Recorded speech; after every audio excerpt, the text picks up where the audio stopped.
Neste mundo, existe um herói e um rei demônio. As forças que o cercam colidem sob os céus cobertos por energia sombria. O herói luta em nome do Império. Enquanto isso, o rei demônio observa com frieza. Sua presença domina o campo de batalha. A missão do guerreiro é simples: eliminar o rei demônio. Já o soberano demoníaco, por sua vez, existe com um único propósito: destruir os guerreiros que ameaçam seu reino. O choque de forças se intensifica, raios cruzam o céu enquanto o campo de batalha treme sob pressão. Um dos aliados do herói avança pelas sombras, tentando atacar pelas costas o rei demônio. Do nada, uma garota de cabelo rosa salta pelos ares e diz para deixarem os lacaios com ela. Com um chute brutal, ela atinge o inimigo, lançando-o no ar, assim defendendo o rei demônio. E logo em seguida, aparecem. São eles, os comandantes. Servem diretamente o rei demônio, sendo seus soldados mais poderosos e leais. Eles surgem com força avassaladora no campo de batalha. Os comandantes iniciam o contra-ataque. A garota ruiva gira com sua lâmina, abrindo caminho entre os inimigos. O comandante de cabelos azuis se prepara e lança sua ameaça. Diz que vai destruir todos. Num golpe devastador, ele balança seu machado, criando um rastro luminoso na escuridão. A explosão ilumina o campo de batalha, enquanto a garota de cabelos rosas salta no ar rindo e animada em meio ao caos. É dito que eles são praticamente vencíveis, mas mesmo os comandantes não foram páreo para um certo guerreiro. Surpreso, um deles diz se esse era o verdadeiro poder de um guerreiro.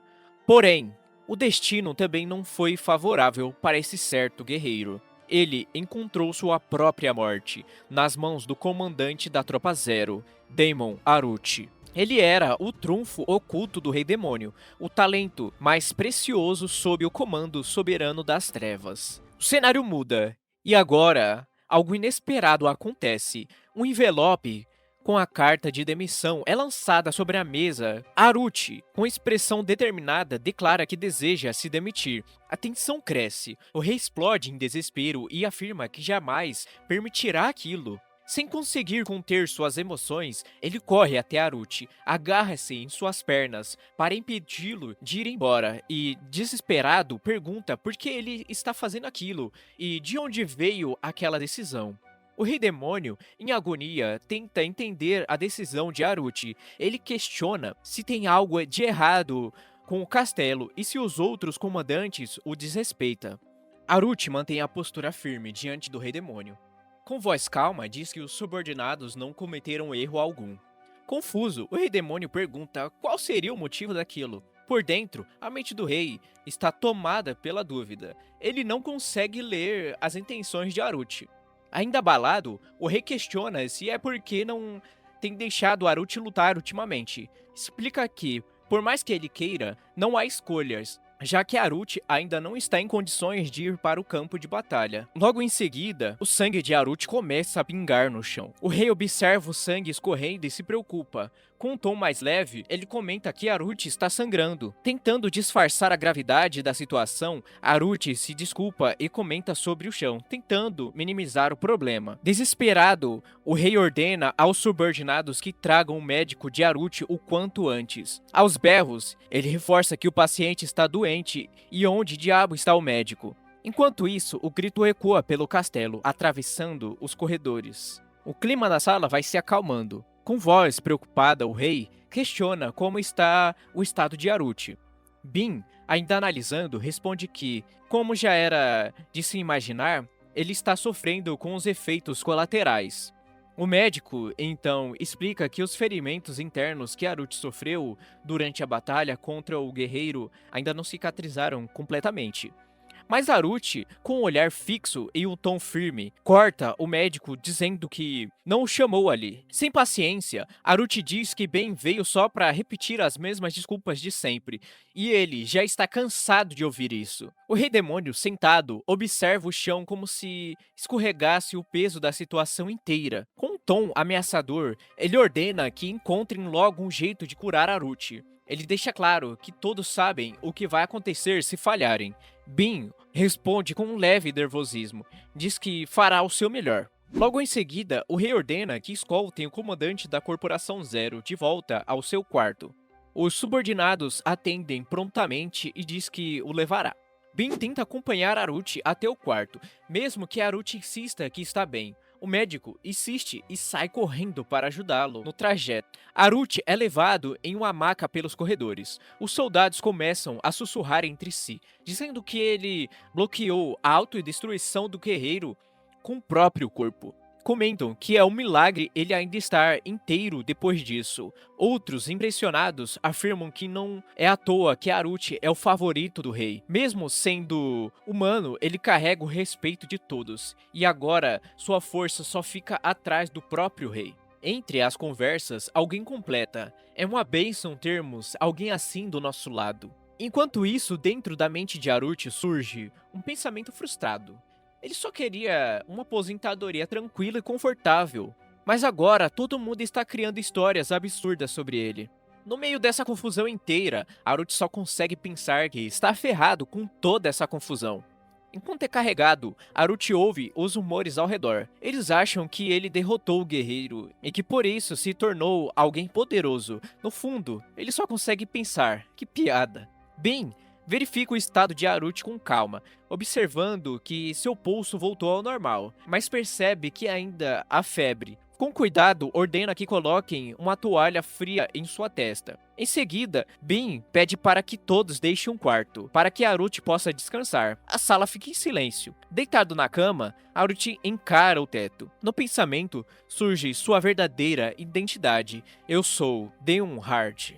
Ele aperta o cobertor com força, enquanto admite para si mesmo que é o mais fraco daquele castelo demoníaco e diz que não é nada talentoso. A empregada se aproxima para recolher a xícara de Haruchi, avisando que vai levar o copo vazio. Haruchi agradece com um aceno calmo. No momento em que ele pega a xícara, sem querer, suas mãos se tocam. Sem conseguir esconder o nervosismo, a garota se desculpa rapidamente. Por dentro, ela fica totalmente sem jeito. Mal consegue acreditar que tocou na mão de Haruchi. Seu rosto fica corado e a mente confusa. Enquanto isso, Haruchi observa a reação dela, solta um leve suspiro. Ele pensa que a garota provavelmente o odeia, a ponto de se assustar até com um simples toque. Com um sorriso leve e um pouco magoado, Haruchi reflete que o toque do Rei Demônio, por outro lado, nunca a incomodaria. Haruchi tenta sair de seu quarto. Logo, é surpreendido pelo rei, que o encontra e repreende. Com um tom sério, ordena que ele volte a descansar. Irritado, o rei lamenta que os subordinados não estejam cuidando direito de Haruchi. Sem alternativa, Haruchi retorna. Em pouco tempo, o rei aparece com uma bandeja, trazendo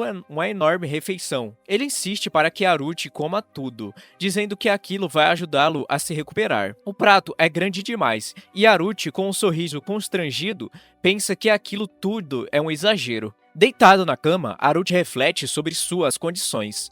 Ele é o único humano no reino dos demônios, e nasceu com um corpo extremamente frágil. Mesmo com sua fraqueza, de alguma forma, acabou sendo visto como alguém forte, e acabou nomeado como comandante da Corporação Zero, o braço mais poderoso do Rei Demônio.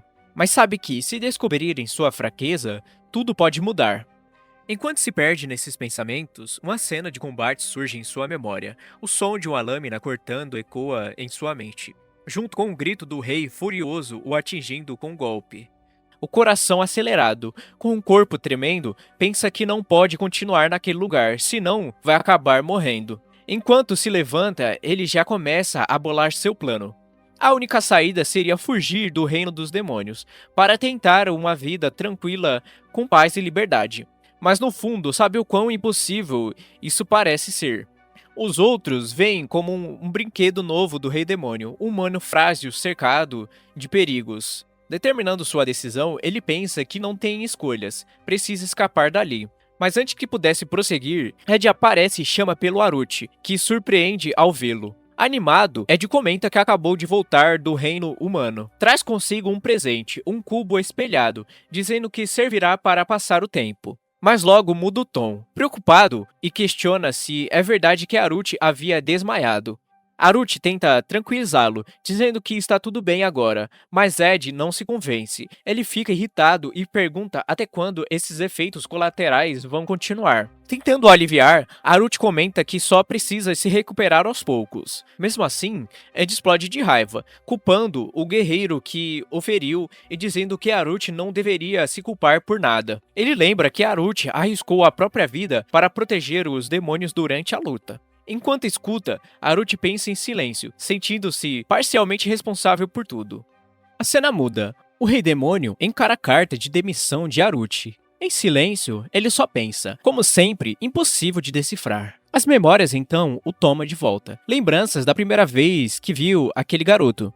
Em meio a um campo de batalha, coberto por fumaça e cinzas, Deon, ainda pouco conhecido por ali, segura um guerreiro caído. Ao redor, os murmúrios começam. Ele matou o guerreiro, bloqueou explosões com o próprio corpo e ainda está de pé. Mesmo os demônios ficam impressionados. Um deles comentam, com ironia e curiosidade: parece que o Império nos enviou um presente interessante. O comandante se aproxima lentamente. A presença dele pesa no ar, mas Deon não se curva, não desvia o olhar. Responde com voz limpa e fria: Deon Hard. Deon limpa o sangue do rosto, tentando manter a postura. O Rei Demônio observa a cena com um sorriso confiante e estende a mão, oferecendo uma proposta. Convida Deon a lutar ao seu lado. Já em sua sala, o Rei Demônio reflete sobre como vinha sendo super protetor com Deon, mas também sabe que não pode enviá-lo em qualquer missão. Enquanto analisa alguns documentos, uma ideia surge em sua mente. Ele decide convocar todos os comandantes imediatamente para uma reunião. Ordena,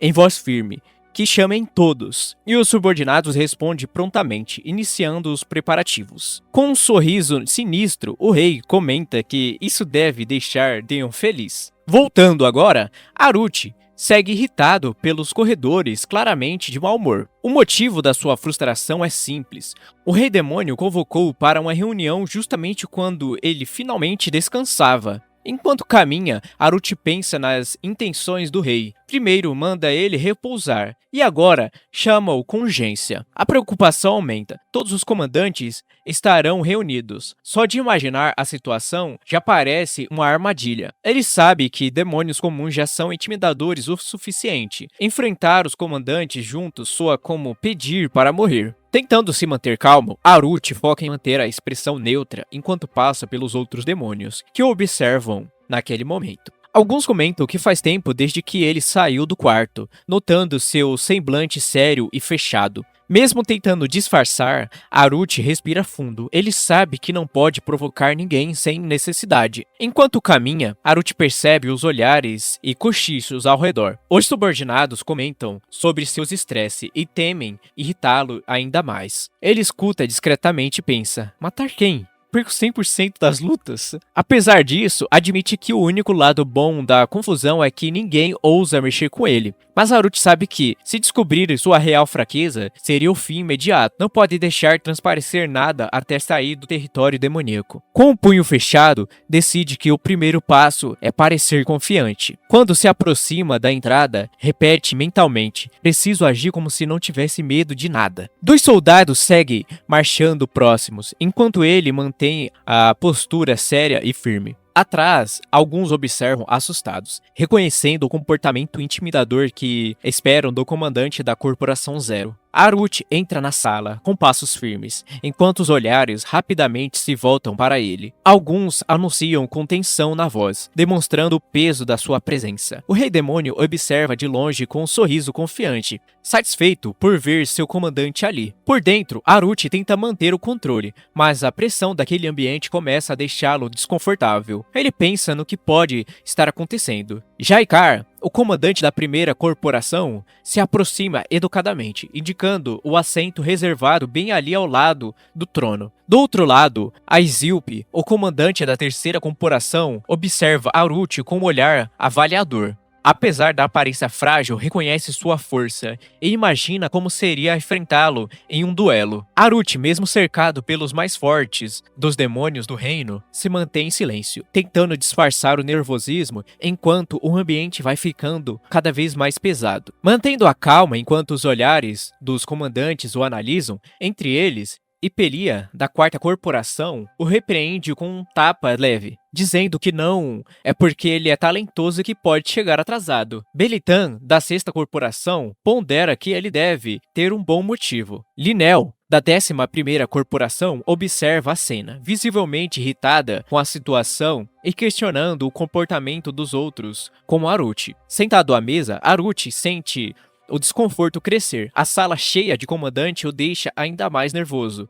E o pensamento de simplesmente voltar para o quarto o persegue. O Rei Demônio tenta aliviar o clima. Pergunta se Aruti está bem e o tranquiliza sobre o atraso. Aruti responde educadamente, mas confessa para si mesmo que demorou de propósito por não querer estar ali. Enquanto tenta disfarçar, um atendente se aproxima e lhes oferece uma bebida. Aruti, tentando manter o controle, apenas observa o copo sendo servido enquanto sua mente continua em alerta. Aruti tenta manter o foco enquanto bebe a taça, se consolando por pelo menos ter acesso ao melhor vinho do reino demoníaco nessas reuniões tensas. Afinal, é praticamente o único motivo de vir. Mas, ao dar o primeiro gole, a confusão bate. Aquilo definitivamente não era vinho, era suco de uva. As mãos dos outros comandantes seguravam taças com vinho legítimo. Só ele estava com aquele suquinho infantil. Os comandantes ao redor trocam olhares. Alguns até tentam disfarçar o riso, enquanto o clima pesa na mesa com um ar constrangedor. Por dentro, Aruti só pensa no absurdo da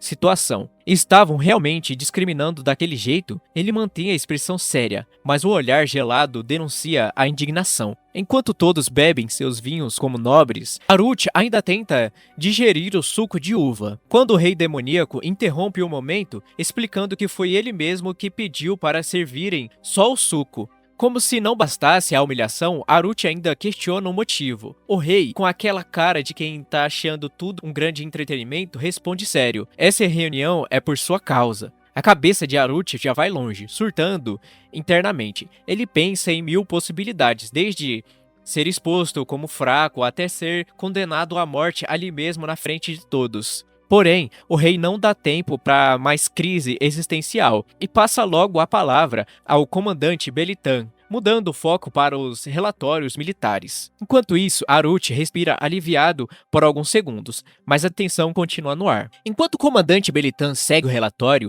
ele explica que as criaturas na região começaram a se multiplicar descontroladamente, colocando o 12º corpo em apuros. Metade dos vilarejos já foram devastados, e os sobreviventes tiveram que fugir para uma cidade murada. A situação é crítica e os reforços são urgentes. Nos bastidores da reunião, alguns comandantes cochicham, duvidando de como simples criaturas conseguiram causar tantos problemas, mas rapidamente são lembrados que, em grande quantidade, até mesmo criaturas fracas podem ser fatais. No meio dessa tensão toda, Aruti observa tudo em silêncio. Ele percebe a movimentação e até fica surpreso com a seriedade da situação, mas mantém o rosto calmo para não levantar suspeita. O conselho começa a explicar a origem das tais criaturas demoníacas. São experimentos que o Rei Demônio criou junto com os demônios normais, mas que acabaram virando verdadeiros fracassos. Monstros irracionais que só sabem atacar guiados pelos próprios instintos. Enquanto isso, Aruti observa tudo meio perdido, pensando como essas criaturas conseguiram derrotar o 12º corpo, que é bem mais forte que os demônios comuns. E claro, ele começa a ficar ainda mais preocupado, já tentando entender o motivo de estar envolvido nisso tudo. A discussão continua. Alguns membros comentam que o aumento dos números dessas criaturas é estranho, mas pode estar ligado à morte do guerreiro anterior. Afinal, era ele quem controlava essas ameaças. Agora, sem o guerreiro, o caos está tomando conta. O Rei Demônio aproveita o gancho e lembra a todos que o próprio Aruti foi quem matou aquele guerreiro, deixando o clima ainda mais pesado. Aruti começa a surtar por dentro, já achando que tudo aquilo é uma armadilha para ferrar com ele de vez. Enquanto o conselho seguia debatendo, o pensamento de Haruchi já estava acelerado. Ele começa a se desesperar, achando que vão usar toda a situação como desculpa para matá-lo. Afinal, ele nunca foi o responsável direto por matar o guerreiro, mas ninguém ali parece realmente interessado na verdade. Em meio ao seu próprio surto mental, Haruchi fica encarando o Rei Demônio,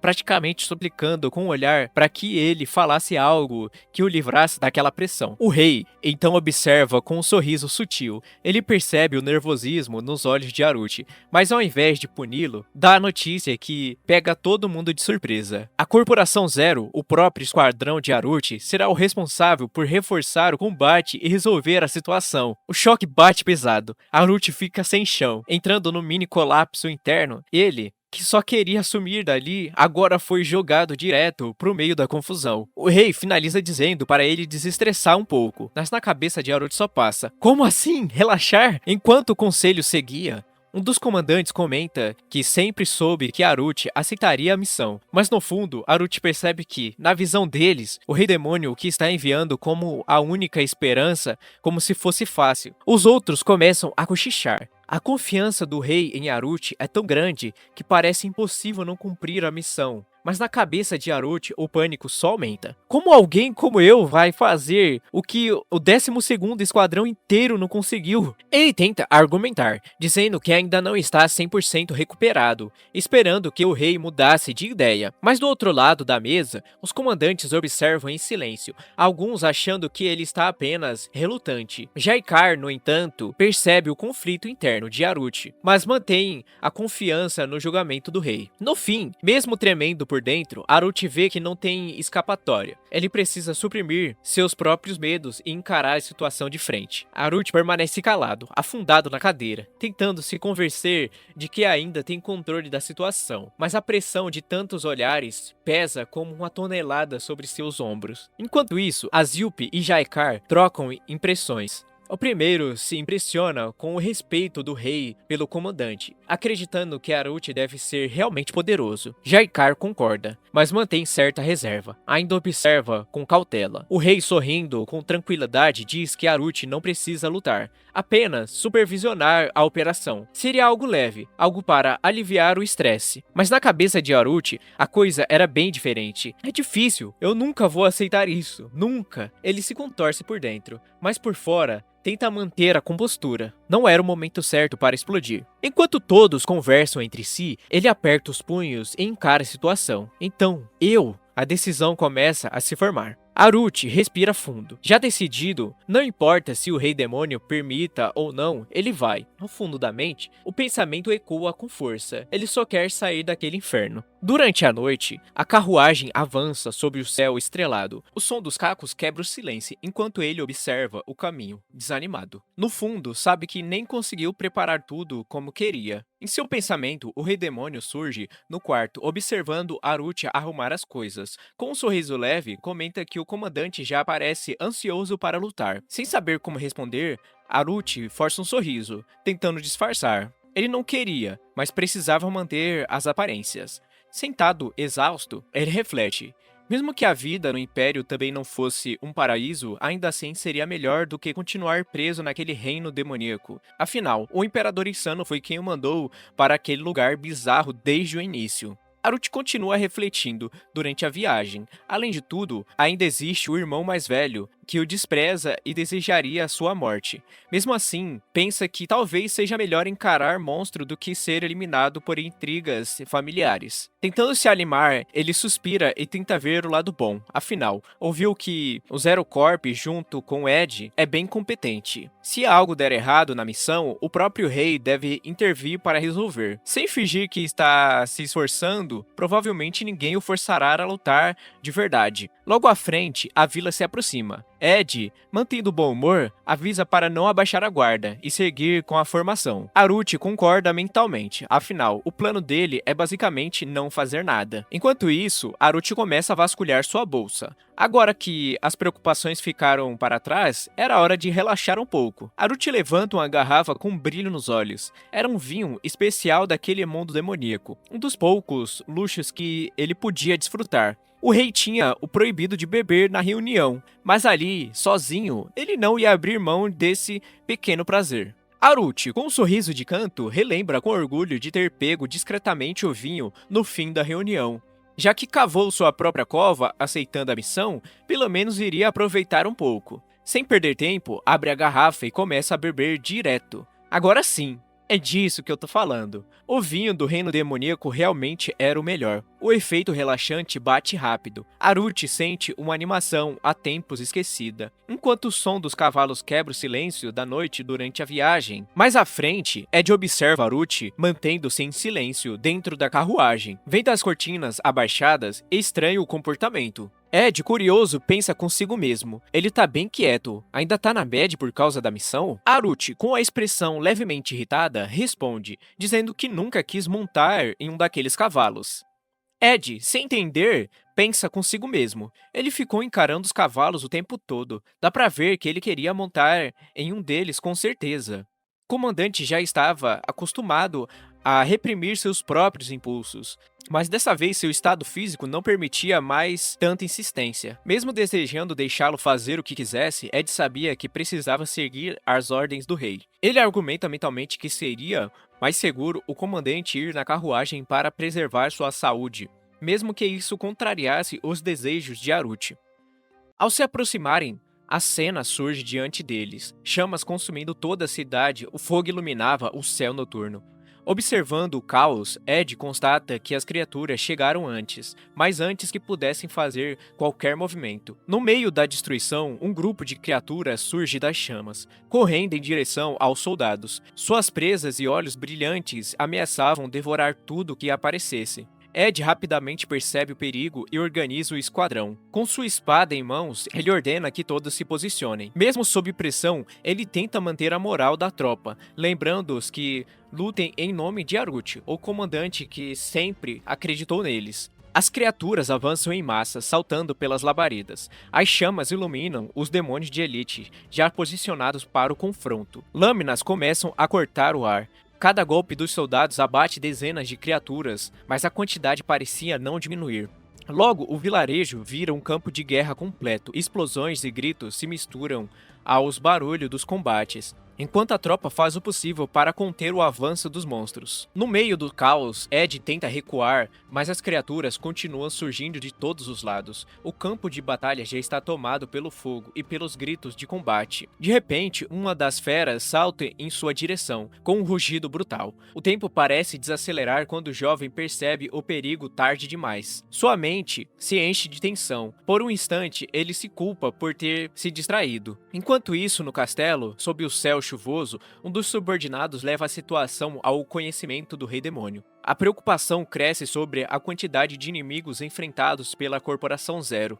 O rei, porém, mantém a calma, analisando com frieza a possibilidade de reforçar a tropa. A decisão está nas mãos dele, mas o destino de Aruchi e seus homens continua nas sombras. Enquanto o campo de batalha ardia em chamas, no castelo o rei mantinha a confiança, certa da força da Corporação Zero. Com um sorriso sereno, ele descartava qualquer preocupação, acreditando que tudo estava sob controle. No fronte, os soldados batalhavam ferozmente, mas os monstros atacavam sem trégua. Aruchi avança entre os inimigos. Com um olhar insano e a lâmina pingando de sangue, Aruchi encara seu aliado com um sorriso torto, perguntando friamente se ele também era um inimigo. Ed, surpreso, percebe que Aruchi está completamente bêbado. Aquilo só podia ser efeito de álcool. O seu corpo estremecia ao tentar disfarçar o nervosismo. Aruchi então gira lentamente a cabeça, focando na criatura à frente. Seus olhos vermelhos brilham com intensidade. O monstro à distância urra com uma ferocidade, preparando-se para avançar. Num movimento explosivo, Aruchi desfere um golpe devastador,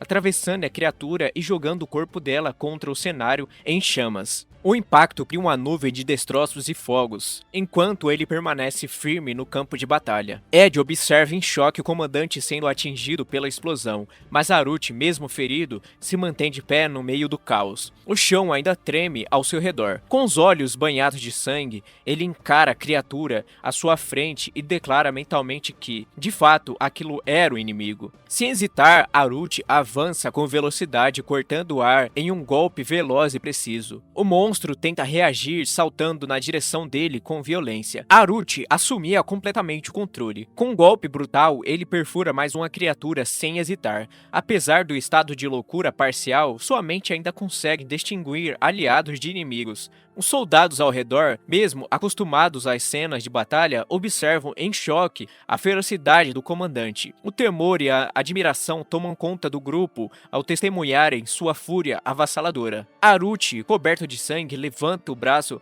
mais uma vez, pronto para o próximo corte. Sua ordem mental ecoa fria: não deixar restos, não parar até garantir que a ameaça esteja aniquilada. Enquanto os monstros caem um a um, o instinto assassino de Aruchi só se intensificava. Cada criatura que avançava era rapidamente perfurada, enquanto o sangue espalhado parecia fortalecer ainda mais sua presença no campo de batalha. A mente de Aruchi repetia a única lição que o manteve vivo naquele mundo brutal: fazer o inimigo temer. E foi assim que ele sobreviveu até ali, não como o mais forte, mas como aquele que os outros temiam atacar. Mesmo com o título de comandante, no fundo, ele sempre se viu como o mais fraco entre todos. A cena muda para o distante Palácio Imperial. Um mensageiro ajoelhado diante do trono relatava a situação. O comandante da Corporação Zero havia se lançado diretamente na linha de frente. Sua fama de força e brutalidade parecia estar se confirmando. Nos corredores do palácio, o título de Tesouro Mais Valioso do Reino Demoníaco ecoava. Sentado em seu trono, o imperador Eduardo Desert observava a informação com um sorriso que mesclava interesse e diversão. Algo naquela história do comandante da Corporação Zero o fazia lembrar de alguém. O reino demoníaco havia decidido agir. O Império não poderia simplesmente assistir de longe. E para responder à altura, o imperador já tinha o candidato ideal para a tarefa. Com um olhar confiante, ele propôs: seria a chance de trazer glória para o Império. O mensageiro, em reverência, aceita a missão com firmeza,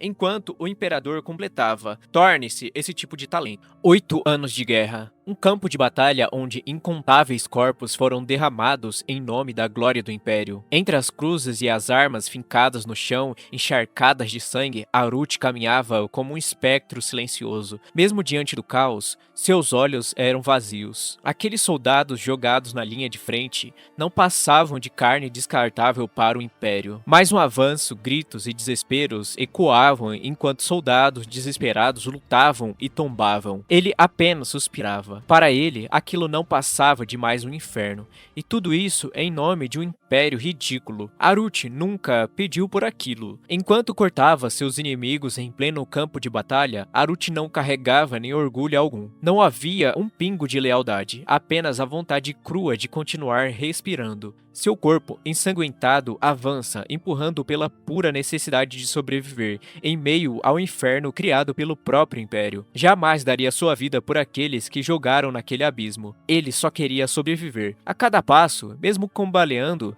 sua determinação se fortalecia. Ele sobreviveria e, no fim, teria a sua vingança. Mas, subitamente, em meio à escuridão da sua mente tomada pelo ódio, algo o puxou de volta. Seus olhos se arregalam. Aruchi desperta, ofegante, ainda impactado pelas memórias recentes, busca entender o que aconteceu. Tudo pareceu tão real, um sonho, ou talvez um reflexo do inferno que ele enfrentou? Ele observa o quarto silencioso, está de volta à sua própria cama. Enquanto tenta processar, a porta se abre. O médico aparece e confirma: Aruchi finalmente acordou, após um dia inteiro inconsciente. O jovem Ed surge logo atrás, visivelmente aliviado. A missão havia terminado com sucesso. As criaturas remanescentes fugiram em pânico diante do massacre. Mas para Aruchi tudo ainda está confuso. Ele não consegue lembrar quando retornou, nem como caiu inconsciente. O sangue, a fúria, a batalha, tudo virou um borrão. Ed, com um olhar preocupado, confessa sentir-se impotente por não ter conseguido fazer quase nada.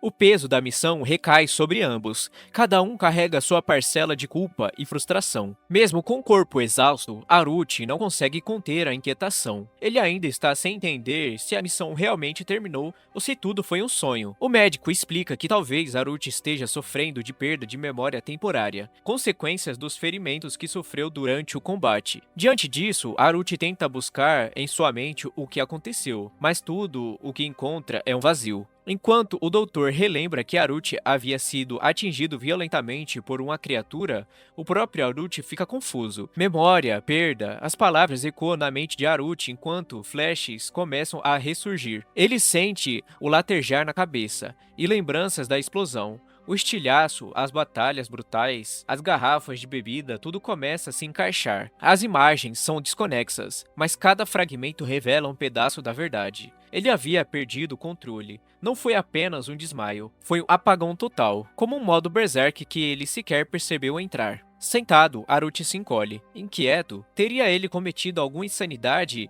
enquanto estava inconsciente? A dúvida o corrói. Mas Ed, alheio à angústia interna, continua exaltando o feito. O esquadrão cumpriu a missão sem qualquer baixa, mesmo diante da desvantagem numérica. Ele admira Haruchi como exemplo de inspiração. Constrangido, Haruchi tenta minimizar. Diz que não fez nada demais. Porém, Ed e o médico apenas riem. Aquela modéstia e inocência apenas confirma ainda mais o respeito que todos sentem por ele. Mesmo tentando assumir toda a responsabilidade, Haruchi mais uma vez se culpa, dizendo que deveria deixar tudo nas mãos dos outros. Mas Ed não aceita. Com um sorriso confiante, lembra que foi graças à coragem de Haruchi que as criaturas foram derrotadas. Para o médico, o maior problema é que Haruchi ainda não se recuperou totalmente dos efeitos da última batalha. Mesmo assim, insiste em lutar, o que preocupa o grupo. Eles sabem que, no futuro, Haruchi ainda evita confiar totalmente neles. Mas Ed tenta tranquilizá-lo, diz que o esquadrão existe para apoiá-lo e promete que um dia todos ali serão fortes o bastante para carregar o fardo por ele. Determinado, Ed fecha o punho. Querem se fortalecer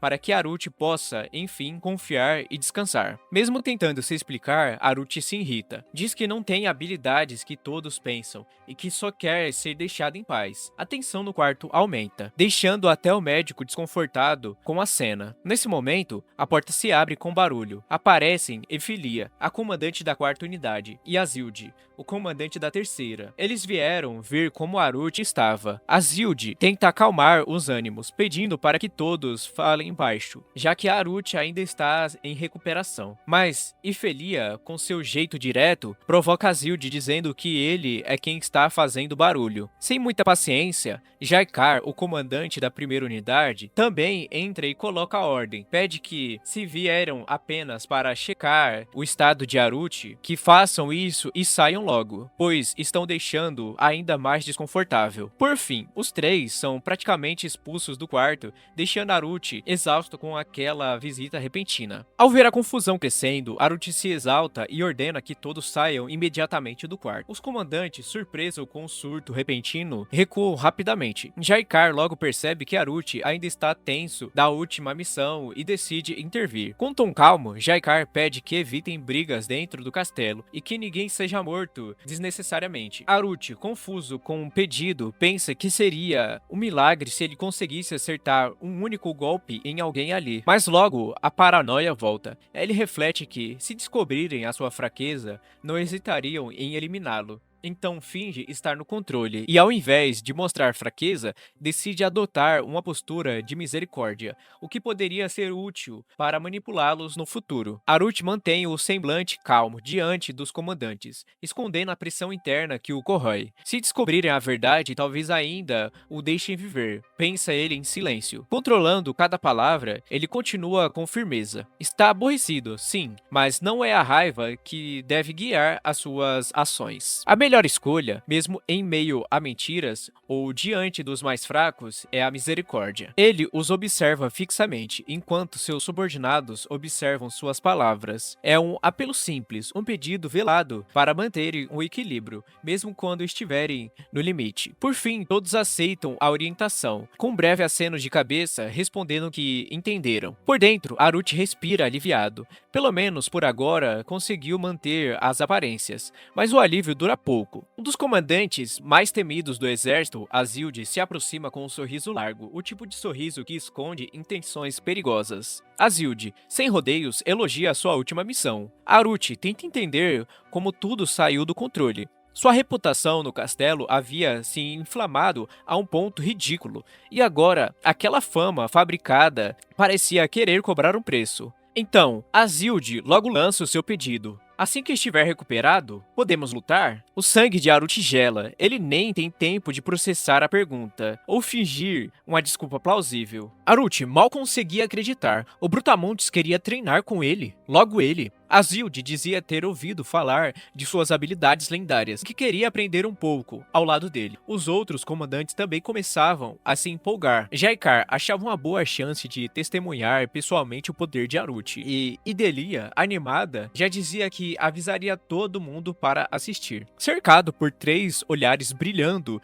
de expectativa, Aruchi sentia o pânico subir. Não queria lutar, mas como negar diante daqueles rostos? Essa situação só podia ser insana. Ao ver a Zilde explodindo em animação, Aruchi congela de medo. A simples ideia de enfrentar a Zilde é o suficiente para deixá-lo se tremendo. Na cabeça dele, o último confronto com as criaturas ainda pulsa como um trauma recente. Ele tenta recusar educadamente, mas percebe que suas desculpas soam suspeitas. Azilde estranha a recusa, mas o clima muda quando ele interpreta aquilo como um sinal de humildade. Enquanto isso, Jaikar observa tudo com calma e finalmente entende. A verdadeira razão por trás da ausência de duelos até agora era o temor do comandante Demo Aruchi machucar seus oponentes. Azilde congela por um momento. Encarando Aruchi com os olhos arregalados, a ficha começa a cair. Toda aquela recusa não era covardia, era preocupação. Jaikar entra em cena e confirma com frieza. Aruchi evitou o duelo por causa dele e porque, após a última missão, ele ainda não confiava em si mesmo para conter seus poderes. Azilde fica em silêncio. A ideia de que uma simples troca de golpes com aquele comandante poderia terminar em morte e o faz repensar tudo. O golpe final vem com a última revelação. Jaikar fala que Aruchi não tinha dúvidas que sairia vitorioso. Azilde cerra os punhos, não de raiva, mas de respeito. Mesmo tomado pelo respeito, Azilde reconhece a verdade. Ele não venceria. O próprio Aruchi, sereno e com o olhar vazio, admite que não deseja se envolver num duelo que possa custar sua vida. Ele prefere recusar com elegância, agradecendo pela consideração, mesmo que isso fira o orgulho do Brutamontes. Diante de tanta compostura, até Idalia e Jaikar ficam em silêncio. Já Ed, ao fundo, só observa, chocado. Ele pensa, como é que alguém consegue ser tão calmo, mesmo nessa situação? Enquanto Ed admira Aruchi pela reverência que impõe até nos mais agressivos, Aruchi respira aliviado, achando que a ideia do duelo foi descartada. Mas Azilde, com olhos brilhando de determinação, ainda não desistiu. Mesmo tendo aceitado a recusa, ele promete tentar novamente no futuro, quando se tornar mais forte, para não morrer tão facilmente. Aruchi entra em desespero, tentando afastar essa possibilidade, mas é tarde. Azilde já se sente motivado como nunca, chamando aquilo de um pacto, e Aruchi só consegue soltar um suspiro de derrota. Azilde sai correndo porta fora, empolgado para treinar, e Delia tenta entender em que momento ele chegou tão longe. Ben comenta que o Brutamontes estava estagnado, mas agora parece renovado. Aruchi, por outro lado, está tremendo. Seu corpo mal aguenta sustentar a própria farsa. De repente, ele desaba. Ben corre para segurá-lo, percebendo que a febre voltou. Sem saída, ele se desculpa e pede para que o deixem descansar. Os dois comandantes concordam e se retiram, mas não sem antes desejar que ele se recupere logo. Aruchi mal consegue respirar. A presença dos outros comandantes, a tensão constante, tudo aquilo começa a sufocá-lo. Ele pensa em fugir, em sair daquele quarto, daquele castelo, daquele... Jaikar, sereno, como sempre, ainda encontra tempo para pedir o duelo no futuro. Mas Aruchi desaba antes de conseguir sequer responder. Seu corpo não aguenta a tensão acumulada. Ben o segura e o coloca de volta na cama. Algum tempo depois, Aruchi consegue sair do quarto, exausto, mas mal tem tempo de respirar, pois Ben já aparece com um novo problema. Os membros da Corporação Zero querem ver ele. A cada passo, o desespero de Aruchi cresce. O médico insiste que ele precisa se exercitar. Azilde já treina sem parar, e Aruchi só quer fugir. Em meio ao caos mental, ele acaba chutando uma pedra e atinge uma criatura que estava só de passagem. Sem entender o que estava acontecendo, os demônios viram emburrados, tentando entender o que foi aquilo. Mas quando eles param para analisar e ver quem jogou a pedra, eles veem que foi o comandante da Corporação Zero. Mesmo sem entender direito a situação, Aruchi sente que algo está errado. A confusão toda acaba envolvendo um demônio de aparência frágil. Os Os valentões mudam de tom ao reconhecer quem está ali e desaparecem rapidamente, mas Haruchi não consegue ignorar a cena. Aquele demônio tremendo com os olhos baixos parecia mais indefeso do que ele próprio, e pela primeira vez, Haruchi não quis fugir. O pequeno demônio se encolhe, tomado pelo medo. Ele acredita que Haruchi o despreza, que aquela expressão séria é o pronúncio de uma punição brutal, mas, para sua surpresa, o que vem é uma mão estendida. Haruchi não demonstra nenhum nojo, nem superioridade. Ele só queria saber se o garoto estava bem. Então o garoto pergunta se o acha nojento por ser um incubo, mas Haruchi o questiona, responde que é humano e se ele acha o nojento por isso. O garoto se surpreende com a gentileza de Haruchi. Ninguém jamais o tratou com tamanha consideração. E agora, com os olhos brilhando de emoção, ele expressa seu desejo de retribuir. Haruchi hesita, sente que entrou em mais uma situação complicada. Enquanto isso, o Rei Demônio entra no quarto de Haruchi, mas tudo o que encontra é o silêncio.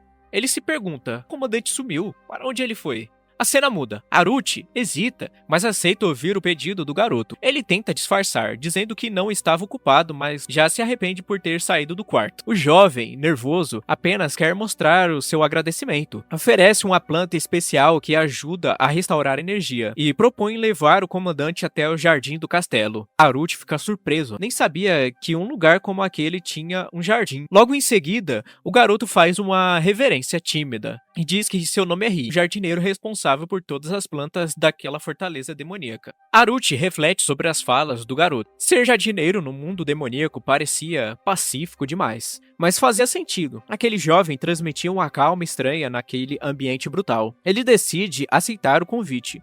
Precisava de um momento para respirar. E logo, os dois seguem pelo castelo até o destino prometido. Ao chegar, Rin anuncia animado, diante dos olhos do comandante, um jardim deslumbrante, cercado de flores, folhas e atmosfera serena, como se o caos do mundo lá fora não existisse. Era, finalmente, um momento de verdadeira paz. Mas o momento de paz dura pouco. Uma planta carnívora gigante surge do nada e tenta morder Haruchi. Ele desvia por instinto, mas a surpresa quase faz seu coração parar. Rin corre até ela, repreende a criatura como se fosse um cachorro travesso. Com um olhar ameaçador, o pequeno jardineiro encara a planta e diz se deve dar uma lição de bons modos. A fera recua, pedindo desculpas. Fingindo normalidade, Rin pede desculpas e diz que a fera só ficou animada por ter visto ele. Haruchi, pálido, sente o coração acelerar de novo e diz que aquele jardim não é nada normal. O jardim, que à primeira vista parecia um refúgio encantador, revela sua verdadeira natureza. Entre folhagens exóticas e flores vibrantes, criaturas vegetais monstruosas rastejam pelas sombras. Haruchi percebe rápido, aquilo não é um jardim. É um campo minado de plantas assassinas. Com um sorriso nervoso, ele inventa a desculpa mais apressada que consegue. Diz que precisa ir ao salão de treinamento ver os soldados da Corporação Zero. Rin tenta insistir, mas Haruchi já tá de saída, quase voando. Ele desaparece no corredor como um raio. Rin, confuso, observa a direção por onde ele fugiu. Mesmo assim, sorri e aceita a despedida. Enquanto acaricia uma planta, Rin sussurra palavras de decepção contida. Por mais que sorria, seus olhos denunciavam a frustração. Ainda assim, ele tenta manter o ânimo. Acredita que, com o presente certo, Haruchi pode voltar. Uma planta rara, a mais especial de todo o jardim. No fundo, Rin só queria se aproximar, servir. Do outro lado, já distante, Haruchi caminha pelos corredores vazios. Seu corpo ainda estremece ao lembrar dos monstros disfarçados de flores. Ele reflete, aliviado. Seu quarto continua sendo o único lugar seguro daquele castelo.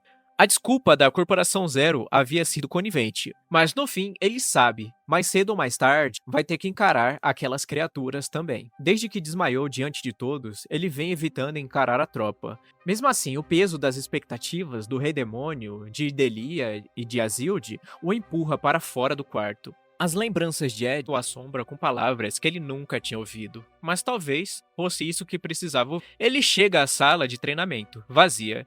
O eco dos próprios passos preenche o lugar, mas ele sabe que não pode fugir para sempre. Quer ver com os próprios olhos a força da lendária Corporação Zero. Perto da parede aparecem espadas de madeira simples. Haruchi se pergunta, será que são mesmo as armas usadas por eles? Ele segura a espada de madeira com firmeza. É a primeira vez desde a caçada que tenta algo assim, mas durante aquela luta ele mal tinha consciência. Agora, com os pés firmes no chão, percebe o peso real da arma. Tenta levantar, o braço treme, as costas afundam, e ele despenca com tudo no chão. Ele ri, envergonhado, diz que seus músculos são amaldiçoados, e que talvez uma adaga fosse mais leve. Mas antes que conseguisse reagir, percebe olhares de longe, a tropa inteira da Corporação Zero. Ele se pergunta, desde quando estão ali? Será que viram algo? O grupo inteiro corre em sua direção, como se estivessem visto um milagre. Estavam preocupados, queriam saber como ele estava. Mas, acima de tudo, queriam justificar que não estavam relaxando demais. Cada um tenta se explicar, achando que Aruti estava ali para os punir, e o caos começa. Aruti ergue a mão, tentando acalmar a multidão. Pede para que se acalmem, mas os olhares continuam preocupados e intensos. Mesmo diante da tranquilidade que ele demonstra, todos ainda observam com atenção, murmuram entre si, diz que ele parece tão cansado, lutou como um herói naquela missão, como poderia estar recuperado tão rápido? Aruti observa em silêncio. Mesmo cercado pelos olhares intensos da tropa, ele apenas pensa em acabar logo com aquilo. Diz para si mesmo que deseja só terminar aquilo e voltar para os seus aposentos. Ele se vira com calma, mantendo o tom sereno, elogia brevemente. Diz que eles se saíram muito bem na missão, mas deixa claro seu verdadeiro estilo de liderança, que prefere dar liberdade, não controlar cada passo. Diz para ele mesmo que seu objetivo é dar a eles o máximo de liberdade quanto já planeja apenas observar o treino à distância. Mesmo assim, suas palavras têm impacto. Diz que apenas passou para dizer isso e que tem certeza que eles não precisam dele e que estão indo muito bem. Quando te fala, algo estranho se move nas sombras. Um dos membros da unidade parece diferente. Com a mão firme na empunhadura da arma, ele avança em velocidade. De repente, tudo acontece em um instante. As pernas de Aruti cedem. Ele reclama sobre as pernas, caindo quase estrole. O pensamento é rápido, afiado. Diz que se cair agora, vai ser a coisa mais humilhante da vida. Seu olhar muda. Não ia permitir aquilo. O golpe vem com tudo. Gritando, o traidor avança com a intenção de matar, mas no último segundo, Aruti reage. O impacto do ataque contra o chão ecoa pela sala, e ele permanece de pé. Surpreso, o agressor arregala os olhos, sem acreditar como Aruti conseguiu desviar daquele ataque. O olhar de Aruti também se abre. Ele vira de costa e nota o perigo e se pergunta se realmente alguém o tentou atacar. A conclusão é imediata. Ele sabia que aquilo não era um treino e diz que aquele local não é seguro e precisa sair dali logo. Mas em vez de recuar, ele se move rápido com um reflexo. No instante, sua mão acerta o rosto do agressor, como um golpe seco e certeiro. Todos ao redor assistem, sem entender como o comandante fez aquilo, e quem era aquele cara que o atacou. Enquanto o agressor é jogado no chão, com sangue no rosto, uma expressão de puro espanto toma conta de todo. Aruti também fica espantado, nem ele entende o que acabou de fazer. O agressor caído no chão, cuspindo sangue confuso, ele tenta entender o que acabou de acontecer. Suas mãos tremem enquanto segura o rosto ferido. Ele se curva, atordoado, e num rompante de fúria contida, solta um rosnado, como se ainda não tivesse aceitado o que viu. Ele havia sido atingido por um simples bastardo. Aruti olha para o agressor e pensa, é um humano? Ele é um humano? O silêncio pesa no ar. Aruti encara o agressor caído diante de si.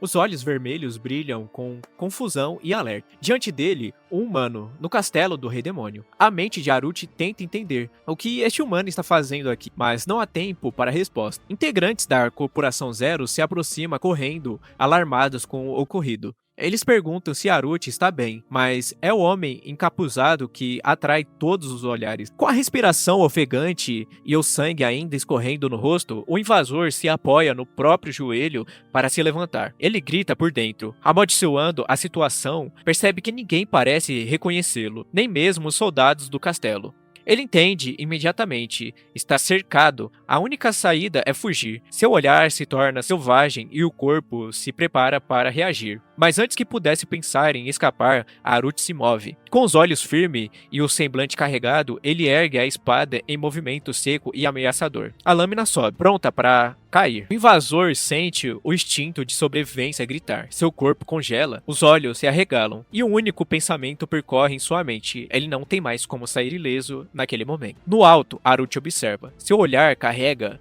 algo mais profundo que raiva, talvez medo, talvez algo que nem ele mesmo consiga nomear. A decisão é tomada sem hesitação. Haruchi observa o inimigo à sua frente e reconhece o perigo que representa. Ele sabe que não pode deixá-lo escapar. No movimento seco, acerta o inimigo com força. O corpo do agressor cai pesadamente no chão, desabando sem reação. Com calma, Haruchi recolhe o anel que usava. Respirando fundo, seu olhar se estreita, agora completamente frio. Ele ordena que levem o invasor preso e que o incidente seja relatado diretamente ao Rei Demônio. A corporação obedece de imediato, mas, atrás, alguns soldados murmuram entre si. Estão cabisbaixos sentindo o peso da decepção. Um deles diz que o comandante parece desapontado. Outro completa, reconhecendo o erro coletivo. Deixaram um intruso invadir o salão de treino, e Haruchi teve que resolver tudo sozinho. Um dos soldados observa em silêncio, ainda processando o que testemunhou. Haruchi parecia apenas caminhar tranquilamente, mas num piscar de olhos, desviou de um ataque mortal com velocidade inacreditável.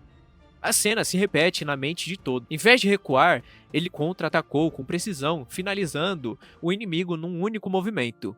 Nem mesmo deu chance para o invasor fugir. Outros soldados já estavam rendendo o agressor, mas o golpe decisivo partiu dele, direto, preciso, piedoso. Enquanto os demais observam em silêncio, um sentimento de frustração começa a crescer. Haruchi, mesmo sem intenção, lançou uma sombra enorme sobre toda a corporação. Ninguém ali consegue se comparar. Com os punhos cerrados, um dos subordinados desabafa mentalmente. Eles treinaram duro em busca de reconhecimento, mas o comandante está em um nível muito além, e o caminho até alcançá-lo ainda parece impossível.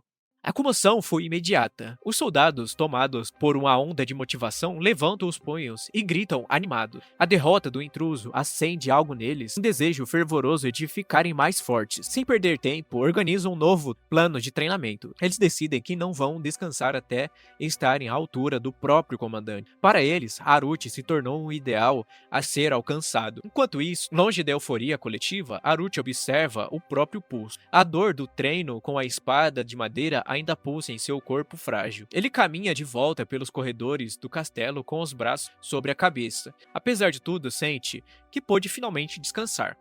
A corporação lidará com o restante, pelo menos por enquanto. Ao amanhecer, Haruchi desperta lentamente. Sentado na cama, com os olhos semi-abertos, ele reflete em silêncio. A luz suave entra pela janela, mas o que o surpreende não é o novo dia, e sim quem o espera. Sentado com elegância, tomando chá como se fosse sua sala pessoal, está o próprio Rei Demônio.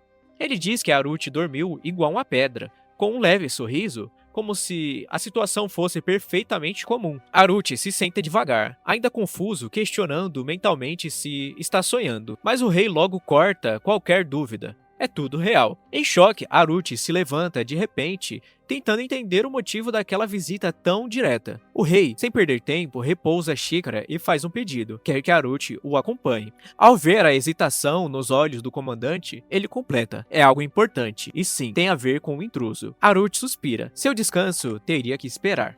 As chamas iluminam o caminho enquanto Haruchi desce pelas escadas de pedra. O ambiente sombrio e abafado revela o destino, o calabouço. Ao lado do Rei Demônio, ele observa a cela trancada. Tudo indica que o agressor foi mantido ali desde o incidente. Haruchi, desconfiado, reflete: por que o trouxeram ali? Será que o invasor disse algo sobre ele? Será que despertou suspeitas? As correntes estalam no silêncio enquanto a porta se abre lentamente. Um cheiro de sangue e sujeira invade o corredor. Na escuridão, o prisioneiro surge. Ainda acorrentado, ferido, quase irreconhecível, a cabeça baixa e os olhos semicerrados mostram o quão brutal foi a noite que passou. Haruchi se aproxima com cautela, e seu rosto se contorce em surpresa. Ele não esperava aquela visão. O estado do invasor havia piorado muito desde a última vez que o viu. O rei segura o prisioneiro pelos cabelos e ergue à força. Com o rosto destruído e o corpo todo machucado, o invasor mal consegue se manter consciente.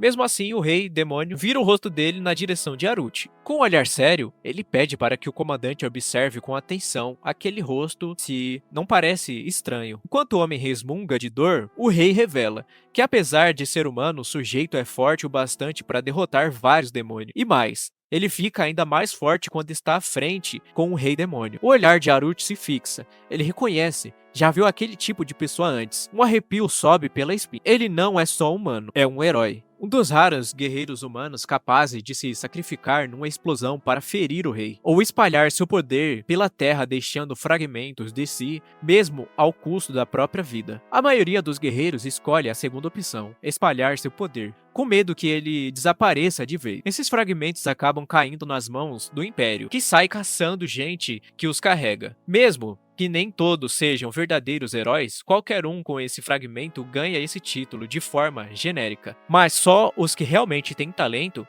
e feitos reconhecidos são oficialmente chamados de herói. E o Império trata esse com muito mais prestígio. Aaruti observa em silêncio. Ele entende o jogo. O objetivo é usar esses caras o máximo possível e depois descartar. O rei se aproxima do prisioneiro. Debochando da situação, acha um absurdo enviarem um herói para o reino dos demônios. Ele chama o garoto de candidato a herói, ou pior, refúgio do guerreiro. Aaruti pondera. Se fosse um herói de verdade, o Império jamais o mandaria embora tão fácil. Mas se mandaram, então algo muito maior está acontecendo por trás disso. O que será que o Imperador está tramando? Aaruti dá um passo à frente, chama o rei. Com o pedido firme, mas calmo, ele pede para conversar com o prisioneiro, a sós. O rei não hesita, aceita o pedido com um leve aceno e se afasta, deixando os dois sozinhos na cela. Aaruti agradece, garantindo que não vai demorar. No fundo, algo o incomoda. O invasor não trouxe nenhum recado, nenhuma ameaça, nenhuma tentativa de negociação. Ele só veio direto até ele. Por quê? De pé diante do prisioneiro ajoelhado, Aaruti observa o estado lamentável do garoto. Roupas rasgadas, rosto ensanguentado, olhar do mesmo diante da dor.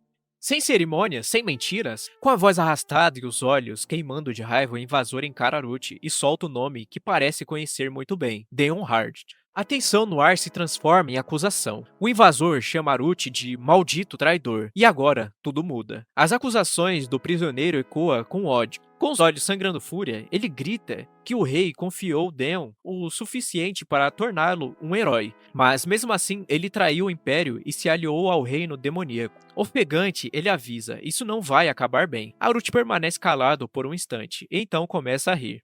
Leva a mão ao rosto como se estivesse achando tudo uma piada. O prisioneiro o encara confuso, sem entender a reação. Aaruti se aproxima devagar, olhos semicerrados e com um sorriso frio, murmura a conclusão. Aquele garoto era descartável. A expressão do invasor muda na hora. Ele tenta protestar dizendo que está ali por ordem direta do rei do Império. Mas Aaruti o interrompe, inclinando-se e falando baixo, com os olhos mergulhados num vermelho sinistro. Se te chamaram de traidor, é porque você já não servia mais pra nada. A tensão no ar vira peso, e agora, quem parece estar no controle é ele. Prisioneiro, enfraquecido, encara Aaruti com um olhar misturado entre medo e confusão. A pergunta surge, desesperado. O que ele teria feito para o Imperador mandá-lo para a morte? Aaruti observa em silêncio, depois se aproxima, encostando a mão no ombro dele, e falando em tom calmo. Diz que o Imperador sabe de tudo. Ele sabe porque Aaruti está no reino dos demônios. A revelação paralisa o prisioneiro. Ele abaixa a cabeça, sussurrando a pergunta que mais temia. Por que então mandaria matar um traidor em um lugar tão perigoso? Será que foi abandonado? Mas agora entende. Enquanto Aaruti se afasta dizendo para pensar nisso antes de morrer, o prisioneiro grita, diz que nunca vai perdoar o imperador que vai matá-lo com as suas próprias mãos. E, de longe, Aaruti segue seus passos, sem olhar para trás. Enquanto caminha de volta, Aaruti reflete em silêncio, achando curioso como a lealdade de alguém pode ser quebrada tão fácil. E no fundo se pergunta